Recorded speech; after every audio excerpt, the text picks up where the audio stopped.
வணக்கம் மக்களே, ஈவினிங்க்கு நல்லா டேஸ்ட்டாக சுவையாக ஒரு காரமான ஒரு மக்ரோனி ஒன்று பார்த்துருவோமா. மக்ரோனி எடுத்து நல்லா சுட தண்ணியில் போட்டு ஆயில் ஊற்றி வேக வச்சுக்கோங்க. அப்போ தான் ஒன்றோட ஒன்று ஒட்டாது, நமக்கு நல்லா பிரிஞ்சு தனித்தனியாக வரும், பிசுபிசுப்பு தன்மை இல்லாமல் இருக்கும். அப்புறம் பேன் வச்சு அதில் எண்ணெய் ஊற்றி இஞ்சி பூண்டு பேஸ்ட்டு போட்டு அது நல்லா கோல்டன் ஃப்ரை ஆனதுக்கப்புறம் ஆனியனையும் போட்டுக்கிறோம். ஆனியன் போட்டு அதையுமே நல்லா ஃப்ரை ஆனதுக்கப்புறம் கேப்சிகன் அண்ட் டொமேட்டோ இதையுமே சேர்த்துக்கிறோம்.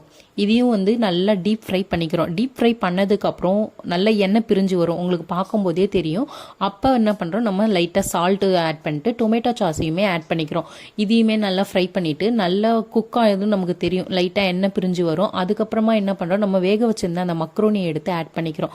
ஆட் பண்ணதுக்கப்புறம் நமக்கு தேவையான மசாலாலாம் சேர்த்துக்கலாம். உங்கள் விருப்பத்துக்கு ஏற்ற மாதிரி நீங்கள் சேர்த்துக்கோங்க. நான் எனக்கு காரம் வேணும்னு சொல்லி சில்லி பவுடர் கொஞ்சம் போட்டிருந்தேன், அப்புறம் நூடுல்ஸ் மசாலா கொஞ்சம் போட்டிருந்தேன்.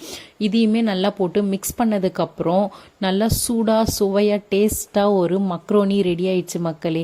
நீங்கள் பார்க்கும்போதே உங்களுக்கு தெரியும், இதை மழை டைமுக்கெல்லாம் சாப்பிட்டா சும்மா டக்கராக இருக்குங்க. இதுக்கு மேலே நான் சில்லி ஃப்ளெக்ஸ் போட்டிருக்கேன், அப்புறம் பெப்பர் போட்டிருக்கேன். இதையுமே போட்டு மிக்ஸ் பண்ணி எடுத்தால் மக்ரோனி ரெடி.